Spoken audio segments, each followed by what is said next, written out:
Okay, awesome, awesome. Well, I definitely want to welcome you, Debanjana. Got it right? Yes, I definitely want to welcome you today. I want to welcome everybody that is going to be listening to this podcast on YouTube or Spotify or Apple Podcasts, wherever you consume this content at. My name is Austin. I am one of the partnerships and community managers here at LottieFiles, and I am here with Debanjana, who is a UX motion designer and one of our esteemed Lottie evangelists. Woohoo, woohoo! Um, so the purpose of this session is super simple. We simply want to foster a great discussion. We want to exchange ideas, all in the hopes of helping designers to build epic careers by listening to the stories of designers that do have epic careers, like yourself. So, the format of this discussion or of this session is super simple. We're going to do some introductions, we're going to provide some context around who our guest is. Then, we're going to dive into some discussion questions, talk about designing, talk about Lottie files, and then we will close it off with some closing questions and some call to actions for the listeners if we have any. With that being said, I'll give a little a more breakdown of an introduction so it's not so light. So, I'm here with Debanjana Haldar. She is currently head of product motion right now at Vividbooks. Vividbooks is an all in one educational platform for science teachers and their students, all about education over here. So that's super cool. She previously worked at Crux Intelligence or Crew Intelligence, if you want to get fancy. They essentially are building, from what I got from their website, like an AI powered personal analyst. So what she did is she worked on interaction design for in-app user flows, also on the UX motion design side. So micro interactions, empty states, loaders, all of those good buzzwords that we in the design space know, and various other projects ranging from UX and UI design to product marketing videos. So a breadth of intelligence here, a breadth of experience here, and I can't wait to dive in. This is how we're going to dive in, right? I gave you my introduction, right? My surface level. I scrolled through your website and LinkedIn introduction, but I would love to get an introduction from yourself, specifically if you could talk to us about your background, tell us where you grew up, how you grew up, and then how you think that, where and how you grew up shaped you to be the person that you are today, if you could for us. Yeah, thank you, Austin, for the warm introduction. I'm so happy to be here. And as for my background, so I was raised in a small town in West Bengal, India, and we Bengalis we have a culture where, as a kid, you are made to learn singing, painting, and dancing from a very young age. So, as usual, I was indoctrinated into the arts for the same reason from a very young age, which kind of developed my liking for art and aesthetics. And I was also an art and crafts kid. So, I really liked making stuff with paper.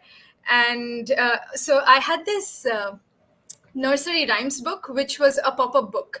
And it was absolute madness to me. I loved it so much. And I just could not believe how, you could open a book and then a whole 3D world would appear. It was just incredible to me. And I loved it so much. I used to sleep with it like beside me. I love that. And so that kind of, made me want to learn about how to make it, because I was interested in art and crafts. And uh, so that kind of got me into paper engineering and origami, and how things worked and the whole physics of it. And I was interested in science and tech as well.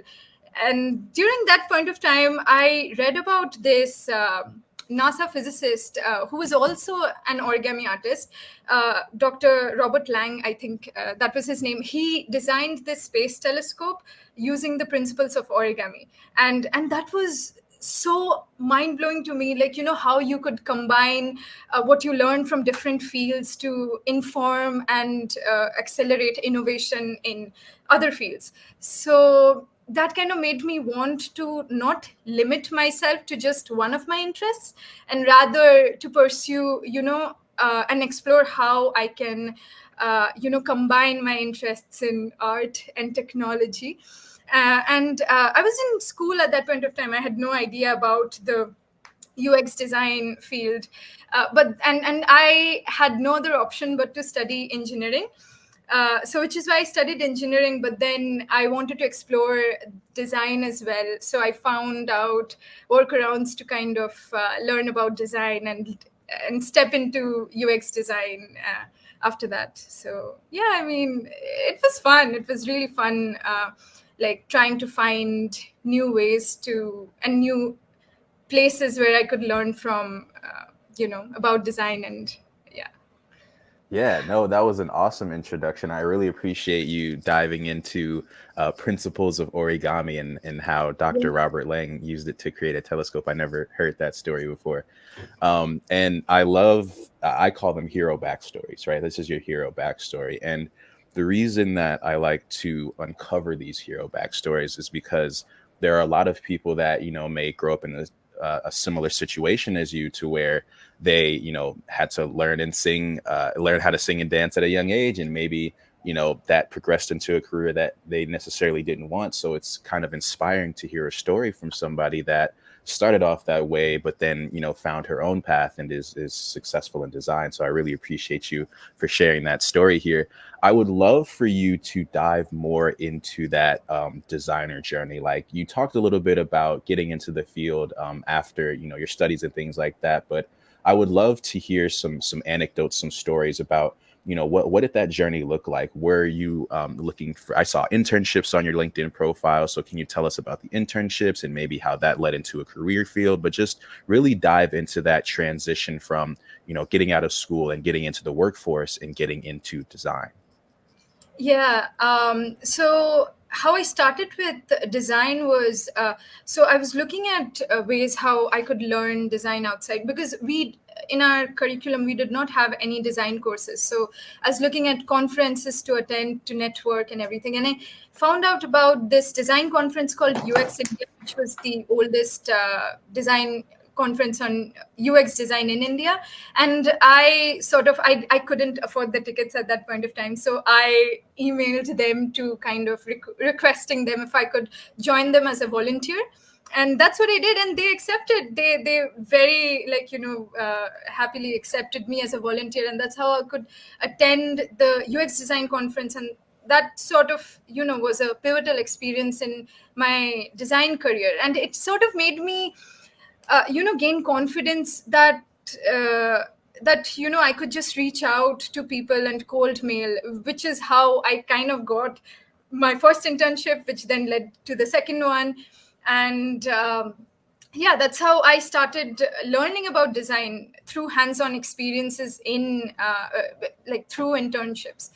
Yeah, I mean, one of the internships that was also really helpful to me was the outreach internship, which is like Google Summer of Code, but then it's also directed for underrepresented groups and women.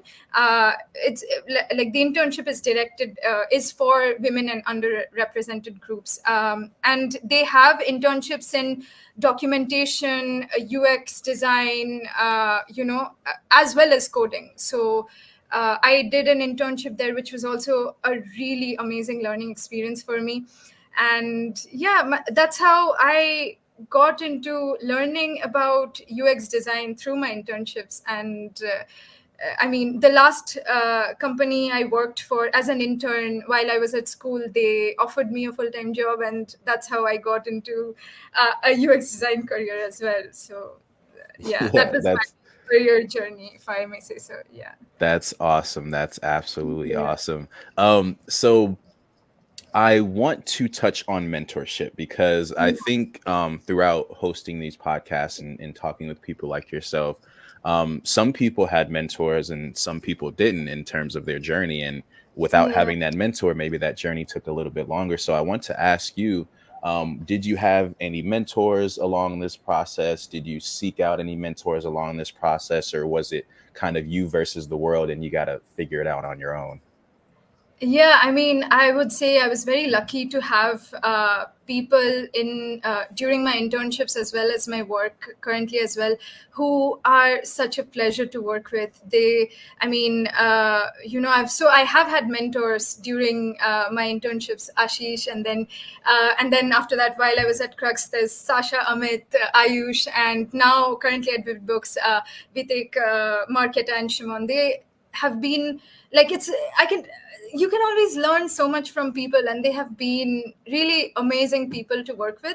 So I think it's very I mean, I totally agree to the fact that mentorship is like the most important thing you can have in your design journey. I mean, if you don't necessarily have mentors, I mean, you can always reach out online and see how you can help each other and learn from each other, like how you can uh, you know uh, have someone as your mentor, or and there's always resources online where you can learn so much from. So yeah.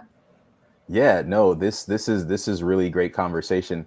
Yeah. And I think if I had to draw a conclusion from it, it's that you just got to get out there and start Yeah. feeling places. Like I love the fact that you hopped on or harped on the fact that you volunteered, right? Some people Yeah. may be thinking like, why would I volunteer? I want to get paid. I want to get in the design industry so I can make money. But when you're starting out, you really just need to get in front of people. And what better way to get in front of people than to work for free, right? So I think people will really identify with that, and I think people will get value from that, and they'll start to reevaluate and say, hey, like maybe I don't need to get paid on my first my first design or my first project or whatever. Maybe I can offer some value for free, and then start to put that energy out there, and it'll come back to me, tenfold Yeah. or whatever case may be. Yeah. So um while we are on the topic of mentorship, I want to talk about inspiration, because while you do have mentors that are able to guide you, I feel like in any designer's journey, you have to have some type of creative flair. You have to have something that makes you unique, some way that you look at the world through some type of lens. So I want to ask, do you have any inspiration that inspires your design or inspires your career? Do you have like a favorite anime or TV show that you pull designs from, or like what inspires you?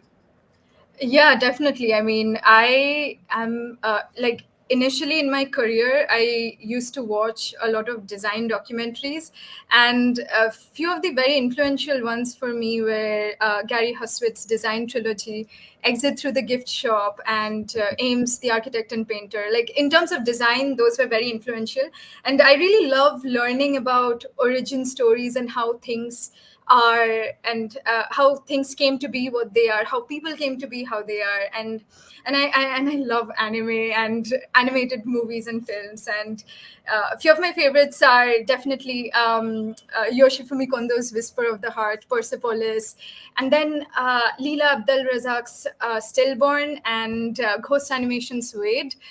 They are really inspiring short films, animated short films. I love how motion design can be useful in telling stories in such wonderful ways. It's amazing. It's brilliant. Yeah. Yeah, and even going back to how I mentioned before with like the micro interactions and loading states Yeah. and things like that, realistically you're just telling a story, right? It's just a way to be more interactive with your audience. That way they're not just staring at a blank screen or Yes. something like that. So let's dive into, of course, the thing that's on my shirt, Lottie Files. So can you share, how did you first come across Lottie Files? Were you just browsing? Did somebody introduce it to you? And what initially drew you to the platform, maybe as opposed to something else?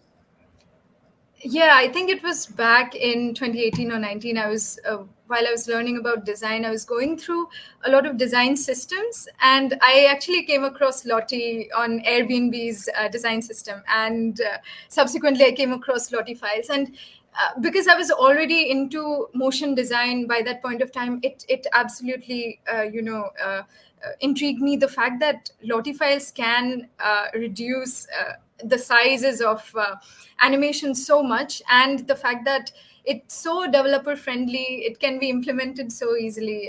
I mean, that's what drew me to using LottieFiles in the first place. Yeah.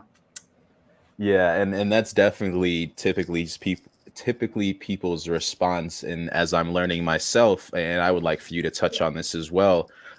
We're so LottieFiles is, of course, has different plugins and is integrated with different platforms like Figma, After Effects. We recently integrated with Canva, with the whole goal of making motion more accessible, right? Because doing motion on like After Effects is like Yeah. takes a long time. It's very intimate and things like that. So are you using any of those tools right now? And is that how you got introduced to Lottie files, or were you using, Lottie specific software and then just integrating that somewhere else? How were you actually integrating Lottie files into the work that you were doing? Yeah, so I use LottieFiles every day actually with After Effects because my work is mostly done on After Effects, and LottieFiles helps upload the animation to a shared workspace in a much efficient way, so it makes collaboration easy as well. And that's how I use LottieFiles, and I've been using it. Initially I was using Lottie, just the file for my animations, and then later on I moved to LottieFiles because of the features. Yeah. Good old features. Yeah, I think Yeah. people one, they underestimate the collaborative part, right? Yeah. Being able to Yeah. have a team come in and Yeah. adjust things, and you don't have to have that communication barrier. Yeah. I think is super important. And then also what you touched on, right? You are familiar with Adobe After Effects, so that's what you spent your time learning, and it may be a little bit more difficult to learn a complete new software compared to where the decision at LottieFiles was made. Like, hey, why try to compete with Figma and Adobe After Effects when we could just complement them? And I think that's worked out very well for them. So, do you have any specific projects or design challenges where LottieFiles played a pivotal role in achieving that desired outcome? And if you could share maybe an example or a story of where, maybe LottieFiles increased your efficiency, or you worked on a specific project and you were like, yes, like if I didn't have LottieFiles, this would be so much harder. Yeah, I mean, of course, I mean, uh, our so at Vividbooks, animated interactive content is the cornerstone of our product. We use animations to kind of make them interactive, make those science lessons, more fun and delightful for kids, and we make it interactive, which is largely possible just because of Lottie, and also because all of our lessons are actually animated. uh, Especially the optimized feature in LottieFiles, which is actually very beneficial because it helps to keep the app from bloating. So yeah, that's how LottieFiles has been like immensely helpful for our like workflow. Yeah, and I think one of the cool things about it is education, right? I think people don't really think about education and the amount of storytelling that goes into education, right? When you want to teach somebody something, the more interactive it is, the more information they'll retain, in my opinion. So I think that's super, super important. Um, this kind of maybe goes back to the inspiration piece, but do you have a product or a brand that you admire for its success in creating that strong emotional connection? Is it Apple, Microsoft? I know you said you got introduced through Airbnb, but do you have a product or a brand that you really admire and you're like, yeah, they're doing it right? I mean, in this case, I would love to plug our app, Vividbooks, because I mean, what makes it so good is the fact that apart from the fact that I have fun working on it, I mean, I would have loved to have an app like Vividbooks as a kid. I mean, but apart from that, I think Duolingo does a very good app using motion design in its, in its app. It has a lot of great in-app interactions, and even Headspace. Yeah, Headspace. Yeah, if I remember correctly, I used to use that app once. Yeah. Yeah, I don't use Duolingo as much as I should. The little owl is mad at me by now, but I definitely understand, the interactiveness, especially Yeah. when I get a word wrong and they're like a big X comes out of nowhere. So, um, Yeah, so we're kind of wrapping up here. We're getting towards the end questions here, which I think are the juiciest ones in my opinion. But so to set some more context, right? You've been in the design space for X amount of years, 5, 6, 7. You know, you're pretty seasoned, and sorry if it's not accurate. Sorry if I'm underrepresenting you here, but um the point that I'm getting at is that, design is ever changing, right? Motion wasn't really a thing 10 years ago just because it wasn't really possible to do. It wasn't, that's why we're here. We're trying to make motion more accessible. So, but you've had the privilege of being able to see the design field evolve over however long you've been in the career field. So I wanted to ask, how are you staying up to date with this ever-changing field, and how do you continue to improve your skills? How do you vet, okay, I want to use LottieFiles, but let's say, a couple years down the line there's a new piece of software that you want to use. How are you staying up to date? Do you have news sources? Do you have private networks? Or how are you getting in the mix here? Yeah, it's a pretty good question. How do you stay updated in a field that's ever evolving, ever changing? I think, especially as a designer, I it's better because it's so ever changing, and it's like every day there's a new thing to learn, a new tool to explore.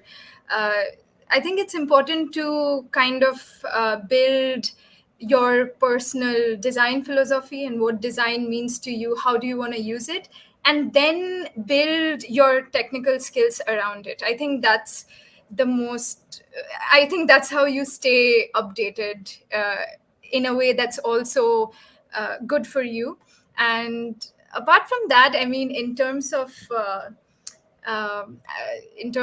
resources, I mean, I follow a lot of designers. Mhm. I mean, there's Tori Hin, Mindy Su, Ivy Mukherjee, Juhi Chitra, and Lauren Lee McCarthy, and they're like, I just, I follow them and I see how design is, you know I mean, I follow them to keep myself updated with the community and what's going on. And yeah, I think what people are working on is very inspiring to me, and that also helps shape how I see design and how it evolves as well, and how because ultimately people are using the products, and that's how like people are the foundation of experiences, like what you can give for people, what you can create for people. So Hmm. yeah, I mean, I don't specifically follow brands, or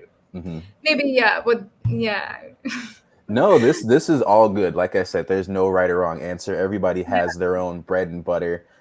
It's kind of like an unofficial mentor when you think about it, right? Like you're downloading all of this information from them. You're getting bits and pieces and things like that without actually having to say like, "Hey, do you want to be my mentor?" and stuff like that. So that's super Absolutely, cool. absolutely, yeah. Yeah. So this question is kind of similar, but kind of not. I want to know about some because I'm a community manager, so I'm not super into design. I have never used Figma or After Effects, and I'm sure that there are people that are going to be listening to this that may be in my same position, that they're just starting their career, right? They're just getting on YouTube and typing in how to use After Effects or how to use Figma. So um, but it's important for them, like we just talked about, to stay up to date with what's in the space. So do you see any emerging trends or any emerging technologies that you think are currently shaping the design field? Like I was talking to somebody and they said that AR and VR, motion within an AR and VR may be something to look out for. So do you see any emerging trends or technologies, and how do you think that designers can adapt to stay relevant? Yeah, I mean, m- motion design is definitely one of the things that designers are using these days to add more life to their, add more life and emotion to their designs. And in terms of technologies, I mean, there's definitely LottieFiles, there's Cavalry, there's Rive, there's like so many new technologies, and I'm sure there will be new technologies coming up, every day. It depends on which field you want to work on with respect to design, and then figure out what works best with your interests and your future goals and aspirations. And I mean, in terms of, I'm really excited about, like you said, AR and VR. In fact, in Vividbooks, we use LottieFiles also because a lot of our content is also available in augmented reality, which kind of makes it, Wow. which kind of makes it more fun. It makes it more interactive for the kids as well. And we have these worksheets, which also helps them, to like stay grounded in a physical space as well. Like, with the help of AR, they're learning, they're interacting, it's fun. It's amazing. So I think, and in terms of staying relevant, I mean, maybe apart from learning new technologies, it's also important to explore what's going on in the world and kind of understanding how that could inform your design solutions and systems. I think that's also very important to kind of, to stay relevant, if I may say so. Yeah. Yeah, and I'll definitely double back to something that you said before, which is really just building your own design philosophy, right? Like, as much as people are going to listen to this podcast and, read other people's tweets and things like that, that's their life, that's their experience. And it's up to you as the creator of your own reality, right? The creator of your own career to take those bits and pieces, take those tips and tricks, but make your own structure, right? And create your own reality. So I really appreciate you for harping on these different things here. While we're on the topic of education, because I'm actually, my mind is blown that we're already at the point to where we're using AR and VR in a learning situation. And then just adding motion on top of that is like, man, like I wish I had this when I was in primary school. So but in terms of education, right? I want to ask you, so if you had to create a course or some type of educational content, what would you talk about? I don't know if I would be qualified to talk about it, but then I would love to explore, how we as designers could build more empathy into our designs, and and how we could create ways and toolkit systems or whatever to keep evolving as better informed designers. I think that would be a pretty cool thing to explore in a course. Yes, that would be super cool. Yeah. Yeah. Because people have to stay up to date. Like my thing is, 5-10 years down the line, especially with the powers of AI and AR and VR, it's people like yourself that when they listen to these podcasts and they'll catch these things and they'll be like, oh, I remember that she talked about, oh, maybe I should look into AR, maybe I should look into this technology, because when it comes down to, competition in a free market, if I'm going for this job or if I'm going for this project and somebody else knows this technology that's relevant right now, but I don't know this technology, who do you think is going to get the contract? So I think this information is very, very important. Are you working on anything right now that you get super excited about, or that when you wake up, you just want to tell the world and be like, hey, like I'm working on this thing, pay attention to it? I'm working at pretty exciting things at Vividbooks, but I think I spoke a lot about how much I love Vividbooks. But then apart from that, personally, I'm also kind of doing this design project where I'm exploring how janky software can inspire visual poetry, and I'm pretty excited about it. It's fun. It's I would very fun. love for you to, did you call it janky software? Yeah. You have to elaborate on that. Yeah, yeah, Um, what is yeah. janky So, software? so there was this time I was a part of a club. It was a pen friends club of Japan, where we could exchange letters. We could have pen friends in Japan. You sign up, and then they can send you letters, and you can send back if you want. And so that was really fun. But then few of the letters that I received were in Japanese, and I couldn't read Japanese at that point of time. I think this was back in 2018, and I was using this translation app, which was which did not work properly. And I wanted to use the live translation app because I thought it would be fun. And then I opened the camera and then I was like trying to see, what was written. And then it just kept changing. Whatever was translated, like, it just kept changing. And it was so funny and it was so profound at the same time. Like there were lines that I was thinking like, wow, that makes so much sense. I mean, when you take it out of context, I would never know what they told me, but then there's so much beauty in that imperfect translation as well, which kind of inspired me to think about how, the Japanese concepts of kintsugi and repairing broken objects with gold, to show that, Seen that. yeah, Hmm. yeah, to kind of show that broken objects are beautiful as well. And then uh, the concept of wabi sabi, I'm not pronouncing it correctly, so forgive me for that. But yeah, I mean, it's really inspiring to think about how janky software can inspire, beauty and poetry. So it's like a fun thing, but then it's in its very nascent stages. So but then I'm really excited to work on it. So you can read Japanese now? No, I It's mean, okay. I can't either. So we're in the same boat. yeah. It's cool. Things come with time. So okay, so this is the final question here, which I think is a really important one. So for the next generation of designers, right? Or if the younger version of yourself were to listen to this podcast, what advice would you have for them? What advice would you have for your younger self, and what advice do you have for the next generation of designers? Yeah, I mean, I would love to tell my younger self to not compare your journey to anybody else's, and to just give it time and take your own time to do what you're doing and follow your heart. I know it's cliched, but it's true. I mean, that's what I would tell my younger self. Yeah. It is not cliche at all, and I feel like and this type of advice hits different for different people at different times. So, but it's evergreen advice, right? It's like stay true to yourself. If you're passionate about something, seek it out, whether it's through a volunteer opportunity or going on LinkedIn and just seeing what people are doing, what you want to do, and interacting with them, commenting, liking, just getting involved in that field. So, I really appreciate you for giving that advice there.